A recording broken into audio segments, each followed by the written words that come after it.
Hi everyone and welcome back. We're reading Mr. Gum and the Goblins by Andy Stanton and we're on chapter 13, The Truth About It All.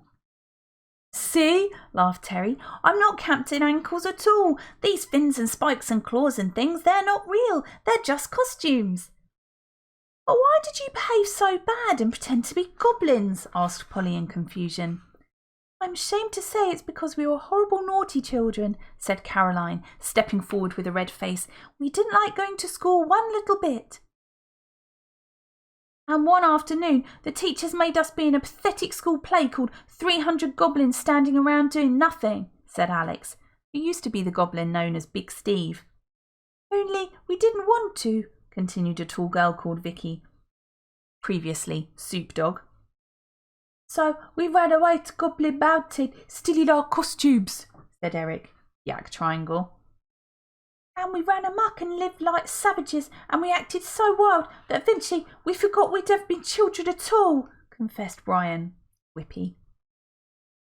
And one day Mr. Gum and Billy Williams spied us, said Veronica, Oink Balloon, and they thought we really were goblins, and by then we'd forgotten all our lessons, or even how to speak properly, so we just joined their army for a spiteful laugh. But now the future of Babylon has made us understand how important school is, said Terry. Otherwise, we might end up like Mr. Gum or Billy William, who never did learn better. But please, don't make us go back to our old school. It was just no good.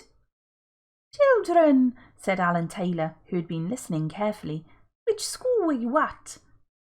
Dr. No Fun's School of Boredom, of course, replied Alex. Yes, I've heard about Dr. No Fun's, sighed Alan Taylor. They're very old-fashioned there, but at St. Pterodactyl School for the Poor, we believe in teaching children about the natural world and letting them do paintings about how they're really feeling inside. Oh, we'd like to go there ever so much, chorused the children. I'm sorry, said Alan Taylor sadly. There are no available places. Children's faces fell. Only joking, cried the gingerbread prankster, his electric muscles whirring merrily. Come with me, you'll be my first ever pupils. And away he jigged up the hill, the children skipping happily after him. Look, children, Polly heard him say as they disappeared from view. That tall brown thing is known as a tree.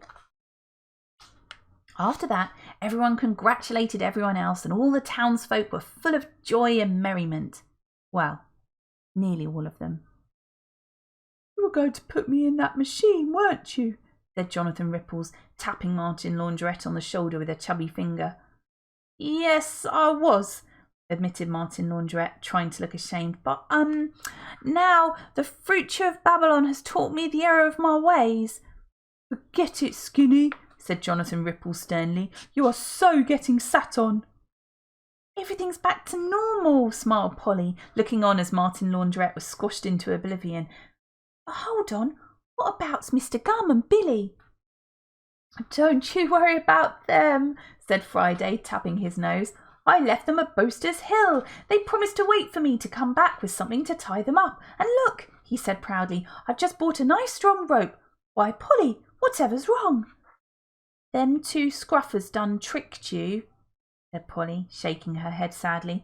I'll bet you anything they've run off by now.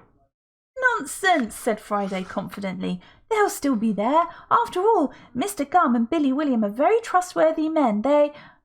Oh, he said, realising he'd been fooled by master criminals. Oops. Never mind, Friday, said Polly. The important thing is Lamonic Bibber's okay, and it's time for a big pig blowout feast. So off they skipped to the town square to find the feast already underway. And what a turnout! Nearly everyone was there. Old Granny, the little girl called Peter, Marvellous Marvin, the retired wrestler, Beanie McLeany, who loved things that rhymed, was having a chat about a cat with a bloke in a hat, and Jake the dog was helping Mrs. Lovely to make sweets by licking up the bits that fell on the floor. And when Mrs. Lovely's back was turned, he was helping by making bits fall on the floor on purpose. But where's the spirit of the rainbow? Said Polly, looking around. He should be here enjoying the fun and showing everyone what a winner he is. That honest lad cares not for awards and fame, little miss, nodded Friday wisely. And that is why he is the spirit of the rainbow instead of a snooker player or something. Oh well. I'll tell you who did turn up, though. That rabbit from the mountainside. It hopped into Polly's skirt pocket, and there it sat for the rest of the day, drinking a carton of apple juice. Oh, and Alan Taylor came back down the hill with his new pupils, and they'd already done loads of amazing paintings, showing how they really felt inside, and everyone clapped.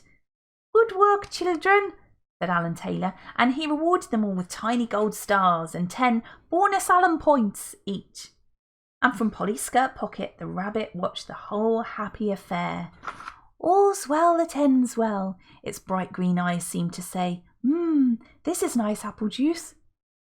And the laughter and the capering continued on, and none laughed louder or capered harder than Polly and her good friend Friday O'Leary. For though their legs were tired from their long journey, their hearts were bursting like joyful apricots to be back where they belonged. Look, Frides, exclaimed Polly at length. The snows are melting, and the sun's coming out, proud as you please, and soon all the ice cream vans will come out of hibernation. I do believe you're right, said Friday. What an adventure it's been! Tell you what, he nodded, getting out his blue guitar. This calls for a song. You better hurry it up then, said Polly. I've got a feeling we're nearly out of time. Time, little miss, laughed Friday. Why, we've got all the time in the end. Thanks very much for listening. See you next time.